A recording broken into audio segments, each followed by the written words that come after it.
Assalamualaikum warahmatullahi wabarakatuh. Perkenalkan, nama saya Gadiza Zahra Aditya dari 102 SMA 3 Bandung.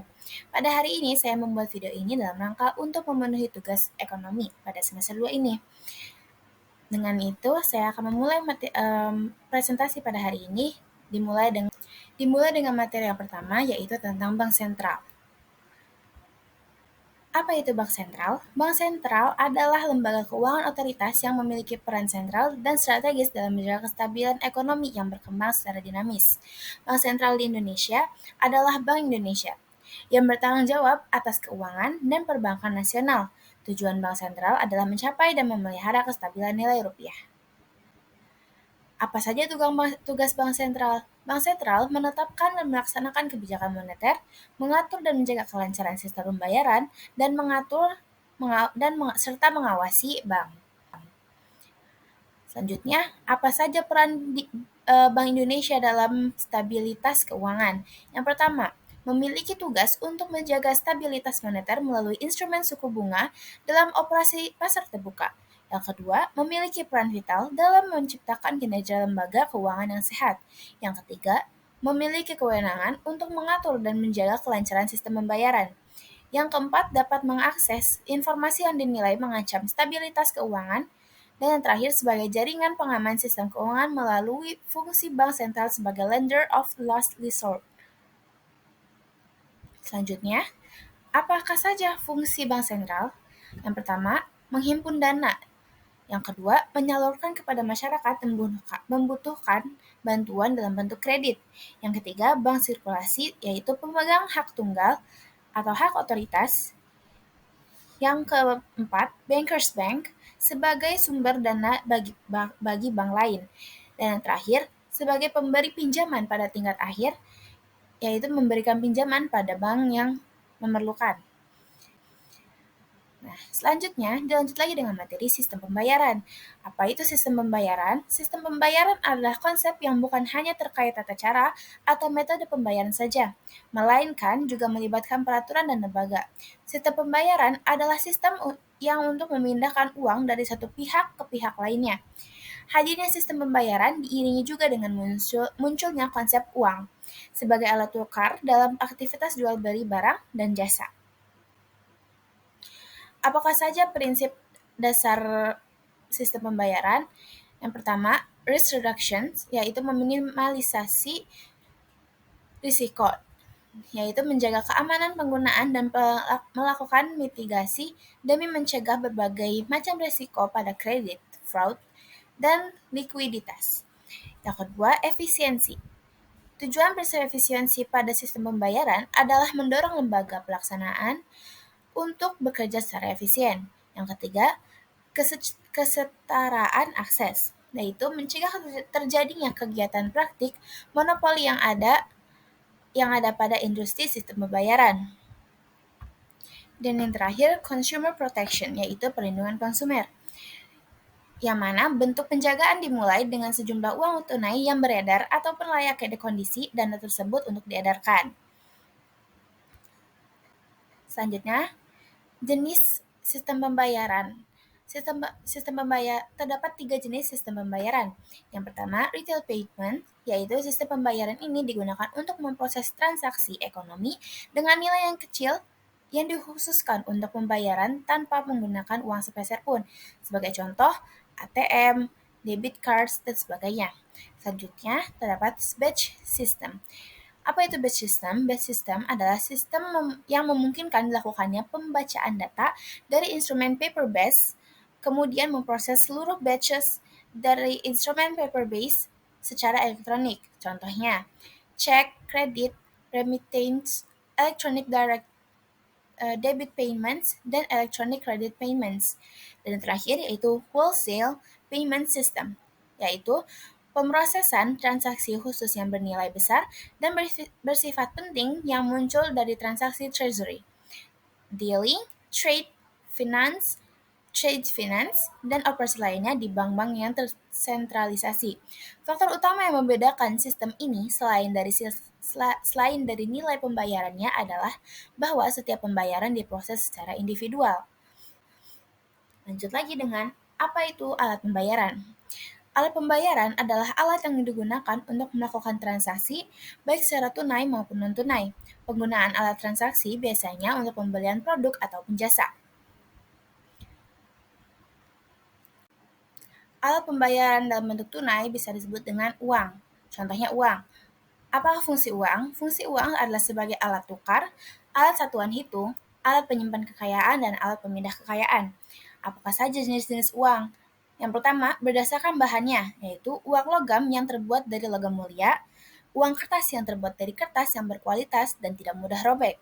Yang kedua, berdasarkan nilainya, yaitu full-bodied money and representative full-bodied money. Yang ketiga, berdasarkan lembaga yang mengeluarkannya. Sebagai contoh, uang kartal dikeluarkan oleh bank sentral, sedangkan uang giral dikeluarkan oleh bank umum. Dan yang keempat adalah berdasarkan kawasan berlakunya. Contohnya, uang lokal berlaku dalam suatu negara tertentu, sedangkan uang regional berlaku dalam suatu kawasan tertentu yang lebih luas daripada uang lokal. Selanjutnya, ada pula alat pembayaran non-tunai. Apa saja contoh alat pembayaran non-tunai? Yaitu yang pertama, alat pembayaran non-tunai berbentuk cek, yang kedua biliet giro, yang ketiga kartu ATM, yang keempat kartu kredit, yang kelima kartu debit, dan yang terakhir uang elektronik. Selanjutnya, materi yang akan saya jelaskan adalah tentang badan usaha. Apakah itu badan usaha? Badan usaha adalah kesatuan yuridis atau hukum, teknis, dan ekonomi yang bertujuan mencari laba atau keuntungan. Badan usaha mengolah faktor-faktor produksi. Apa saja bentuk-bentuk badan usaha? Yang pertama, badan usaha milik negara, yaitu BUMN. Yang kedua, badan usaha milik daerah, BUMD. Dan yang terakhir, badan usaha milik swasta, BUMS. Baiklah, yang pertama, saya akan jelaskan apa itu badan usaha milik negara. Badan usaha milik negara adalah badan usaha yang modalnya sebagian besar dimiliki negara yang bertujuan yang pertama sebagai sumber pendapatan, yaitu pajak perusahaan dan laba perusahaan. Yang kedua, menguasai sektor ekonomi vital, dan yang ketiga, melayani masyarakat. Selanjutnya, apa saja ciri-ciri BUMN? Yang pertama, kekuasaan dipegang oleh pemerintah. Yang kedua, melayani kepentingan umum dan pelayanan publik.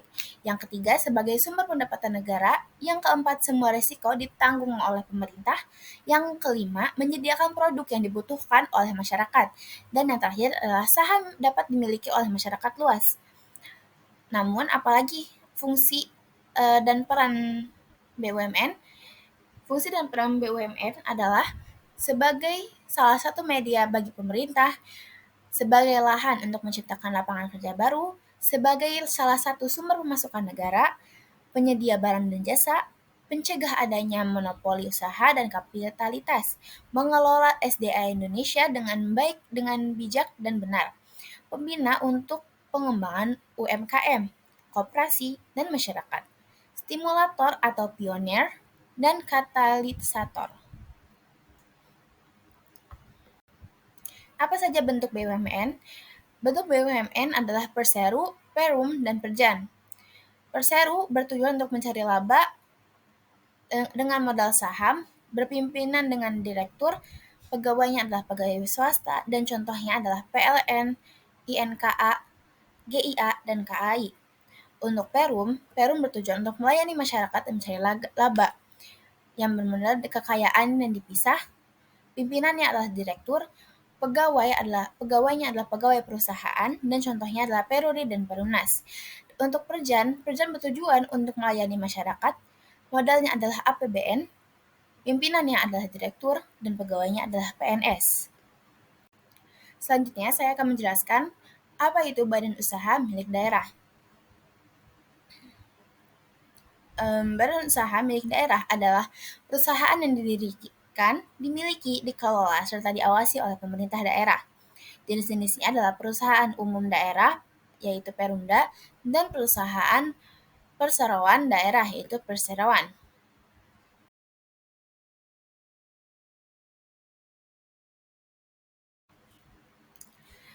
Selanjutnya, ada pula bentuk badan usaha, yaitu badan usaha milik swasta. Apa itu badan usaha milik swasta? Badan usaha milik swasta adalah badan usaha yang sebagian modalnya dikelola dan dimiliki swasta. Tujuannya adalah untuk membantu meningkatkan pendapatan negara, menciptakan lapangan kerja serta secara luas, meningkatkan pendapatan negara, dan meningkatkan kemakmuran rakyat. Apa saja jenis-jenis BUMS? Jenis BUMS adalah BUMS nasional, BUMS asing, dan BUMS campuran.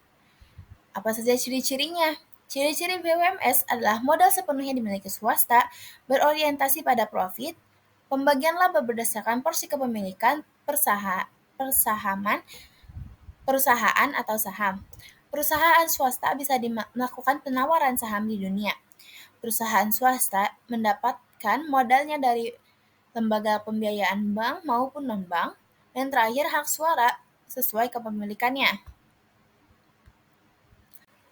Terdapat 4 bentuk BUMS. Yang pertama, badan usaha perseorangan. Yang kedua, firma atau FA. Yang ketiga, persekutuan komanditer atau CV. Dan yang terakhir, perseroan terbatas, yaitu PT. Selanjutnya, saya akan menjelaskan materi tentang koperasi. Apa itu koperasi? Koperasi adalah perserikatan yang bertujuan memenuhi keperluan para anggotanya dengan cara menjual barang keperluan sehari-hari dengan harga murah, dalam kurung tidak bermaksud mencari untung. Apakah tujuannya?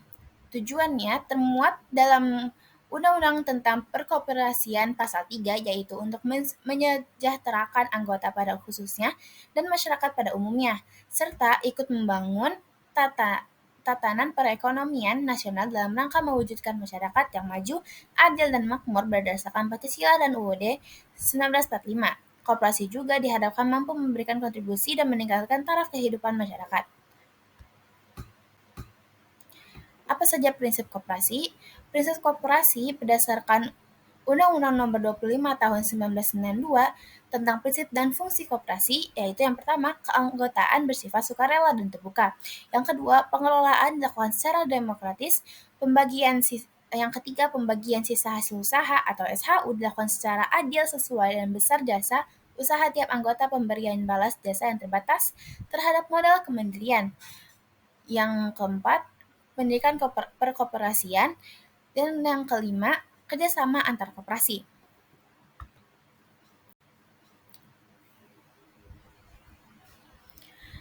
Selanjutnya, apakah fungsi koperasi?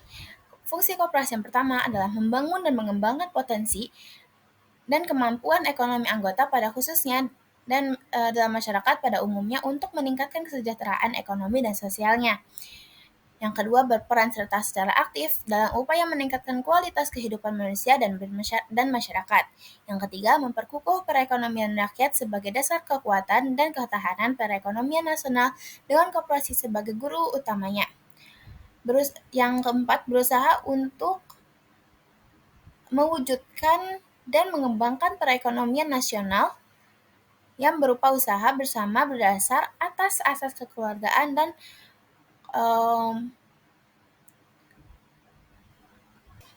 dan demokrasi ekonomi. Selanjutnya, apakah saja peran koperasi? Peran koperasi adalah yang pertama, koperasi dapat mengurangi tingkat pengangguran. Yang kedua, koperasi dapat mengembangkan kegiatan usaha masyarakat. Yang ketiga, koperasi dapat berperan serta meningkatkan pendidikan rakyat, terutama pendidikan perkoperasian dan dunia usaha. Yang keempat, koperasi dapat berperan sebagai alat perjuangan ekonomi. Dan yang kelima, Koperasi Indonesia dapat berperan menciptakan demokrasi ekonomi. Dan yang terakhir, Koperasi Indonesia berperan dalam membangun tatanan perekonomian nasional. Apakah saja jenis koperasi? Yang pertama, koperasi produksi, yaitu koperasi yang bergerak di bidang produksi barang-barang. Mereka menyediakan bahan baku produksi sekaligus menjualnya dengan harga yang sesuai. Jadi, anggota koperasi ini bisa berperan sebagai pemilik dan pekerja. Yang kedua, koperasi konsumsi, yaitu koperasi ini bergerak dalam penyediaan kebutuhan pokok bagi para anggotanya. Biasanya yang dijual di koperasi ini adalah kebutuhan sehari-hari seperti sembako dengan harga yang relatif lebih murah.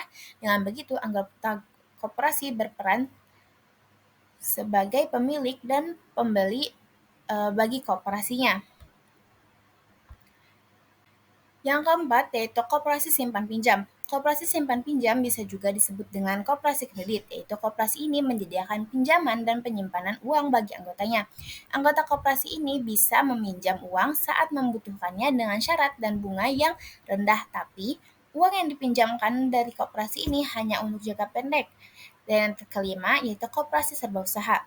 Koperasi serba usaha atau KSU yaitu yang menyediakan berbagai layanan sekaligus bisa memproduksi dan menjualnya, menyediakan jasa, serta pelayanan simpan pinjam. Selanjutnya, apakah saja permodalan koperasi? Permodalan koperasi yang pertama yaitu modal sendiri. Modal sendiri di dalam modal sendiri terdapat simpanan pokok. Simpanan pokok diperoleh dari uang yang wajib dibayarkan oleh anggota kepada koperasi saat pertama kali masuk menjadi anggotanya dan tidak bisa diambil lagi selama masih menjadi anggota koperasi tersebut. Yang kedua, simpanan wajib. Simpanan wajib diperoleh dari anggota, namun jumlah simpanannya tidak harus sama dan wajib dibayarkan dalam waktu tertentu. Tidak dapat diambil selama masih menjadi anggota koperasi. Yang ketiga, dana cadangan. Dana cadangan diperoleh dari penyisihan sisa hasil usaha, fungsinya untuk modal dan menutup kerugian koperasi apabila terjadi dan bila diperlukan. Yang terakhir, hibah. Hibah atau sumbangan dari pihak lain secara sukarela dan tidak mengikat, baik berupa uang maupun barang yang dinilai dengan uang. Permodalan koperasi yang kedua yaitu modal pinjaman. Dalam modal pinjaman terdapat anggota dengan persyaratan tertentu. Yang kedua, koperasi lain dan anggotanya yaitu antar koperasi atau anggota koperasi lain juga bisa saling melakukan pinjaman, namun dengan persyaratan dan perjanjian yang harus dilakukan antar koperasi. Yang ketiga, bank atau lembaga keuangan lain, yaitu koperasi juga bisa meminjam modal dari bank atau lembaga keuangan lain. Yang ketiga, penerbitan obligasi dan surat utang, yaitu berdasarkan ketentuan perundang-undangan yang berlaku. Yang keempat, sumber lainnya yang sah, yaitu modal yang diperoleh dari sumber manapun, baik itu pribadi maupun pinjaman, harus bisa dikelola dan digunakan dengan baik, khususnya untuk melayani anggota dan masyarakat umum. Di sini terdapat struktur koperasi yang dimana diketuai oleh rapat anggota, dilanjut dengan pengurus bersama pengawas, dilanjut lagi dengan manajer, dilanjut lagi dengan unit usaha yang banyak, dan yang terakhir anggotanya. Di sini juga terdapat SHU yaitu sisa hasil usaha. Sisa hasil usaha bisa dihitung dengan cara jasa modal ditambah jasa anggota. Untuk penghitungan jasa modal yaitu simpanan anggota dibagi dengan simpanan total dikali persen jasa modal dikali SHU.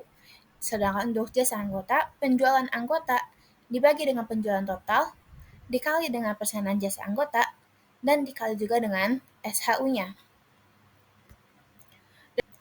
Dan untuk materi yang terakhir yaitu tentang manajemen. Apa itu manajemen? Manajemen mempunyai 3 istilah arti, yaitu sebagai suatu proses yang khas, sebagai kolektivitas orang yang melakukan aktivitas manajemen, dan sebagai suatu seni atau ilmu. Pengertian manajemen dapat disimpulkan sebagai suatu seni atau ilmu perencanaan, perorganisasian, penyusunan, pengarahan, dan pengawasan dari sumber daya manusia untuk mencapai tujuan yang telah ditetapkan sebelumnya.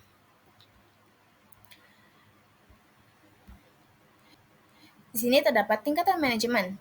Tingkatan atas terdapat 3 tingkatan, yaitu yang paling atas tingkat manajemen tingkat atas, yang kedua manajemen tingkat menengah, dan yang terakhir manajemen tingkat pertama. Apakah itu manajemen tingkat atas atau manajemen puncak, atau bisa juga disebut dengan top management, yaitu manajer bertanggung jawab atas pengaruh yang ditimbulkan dari keputusan-keputusan manajemen keseluruhan dari organisasi seperti direktur, wakil direktur, direktur utama, Dan keahlian yang dimiliki para manajer tingkat puncak adalah konseptual, artinya keahlian untuk membuat dan merumuskan konsep untuk dilaksanakan oleh tingkatan manajer di bawahnya. Yang kedua, manajemen menengah yaitu middle management. Manajemen menengah harus memiliki keahlian interpersonal atau manusiawi, artinya keahlian untuk berkomunikasi, bekerja sama, dan memotivasi orang lain. Manajer bertanggung jawab melaksanakan rencana dan memastikan tercapainya suatu tujuan, misal manajer wilayah, kepala divisi, dan direktur produk. Yang terakhir, tingkat paling bawah yaitu manajemen bawah atau pelaksanaan atau juga bisa disebut first line atau supervisor management, yaitu manajer bertanggung jawab menyelesaikan rencana-rencana yang telah ditetapkan oleh para manajer yang lebih tinggi. Pada tingkatan ini juga memiliki keahlian, yaitu keahlian teknis, artinya keahlian yang mencakup prosedur, teknik, pengetahuan, dan keahlian dalam bidang khusus, misalnya supervisor atau pengawas produksi. Apa saja unsur manajemen? Unsur manajemen yang pertama yaitu man atau manusia, pandangan yang menyamakan manusia dengan faktor produksi lainnya dianggap tidak tepat baik dilihat dari konsepsi, filsafat, maupun moral. Manusia merupakan unsur manajemen yang penting dalam mencapai tujuan perusahaan. Yang kedua, material atau bahan baku. Perusahaan umumnya tidak menghasilkan sendiri bahan mentah yang dibutuhkan tersebut, melainkan dari pihak lain. Untuk itu, manajer perusahaan berusaha untuk memperoleh bahan mentah dengan harga yang paling murah, dengan menggunakan cara pengangkutan yang murah dan aman. Bahan mentah tersebut akan diproses sedemikian rupa sehingga dapat dicapai hasil secara efisien. Dan yang terakhir, yang ketiga, money atau uang, yaitu alat tukar dan alat pengukur nilai besar kecilnya hasil kegiatan dapat diukur dari jumlah uang beredar dalam perusahaan. Oleh karena itu, uang merupakan unsur yang penting untuk mencapai tujuan karena segala sesuatu harus diperhitungkan secara rasional. Hari ini akan berhubungan dengan berapa uang yang harus disediakan untuk membiayai gaji tenaga kerja, alat-alat yang dibutuhkan, atau fasilitas dan yang harus dibeli serta beberapa hasil yang akan dicapai. Selanjutnya, unsur manajemen yang keempat itu information atau informasi. Informasi sangat dibutuhkan agar hasil dari suatu hal dikerjakan dapat lebih sempurna. Suatu proses pekerjaan tidak akan berkembang secara baik jika tidak bisa menerima dan menyaring informasi dari luar. Yang kelima, machine, yaitu perkembangan teknologi yang begitu pesat menyebabkan penggunaan mesin semakin menonjol. Hal ini karena banyaknya mesin-mesin baru yang ditemukan oleh para ahli sehingga memungkinkan peningkatan dalam produksi. Selanjutnya ada metode. Metode kerja sangat dibutuhkan agar mekanisme kerja berjalan efektif dan efisien. Metode kerja yang sesuai dengan kebutuhan organisasi, baik yang menyangkut proses produksi maupun administrasi, tidak terjadi begitu saja, melainkan memerlukan waktu yang lama, bahkan sering terjadi untuk memperoleh metode kerja yang sesuai dengan kebutuhan organisasi. Pimpinan perusahaan meminta bantuan ahli. Hal ini dilakukan karena penciptaan metode kerja, mekanisme kerja, serta prosedur kerja sangat besar manfaatnya. Dan yang terakhir ada market atau pasar, yaitu memasarkan produk sudah barang tentu sangat penting sebab bila barang yang diproduksi tidak laku, maka proses produksi barang akan berhenti. Artinya, proses kerja tidak akan berlangsung. Oleh sebab itu, penguasaan pasar dalam arti menyebarkan hasil produksi merupakan aktor menentukan dalam perusahaan. Agar pasar dapat dikuasai, maka kualitas dan harga barang harus sesuai dengan selera konsumen dan daya beli atau kemampuan konsumen.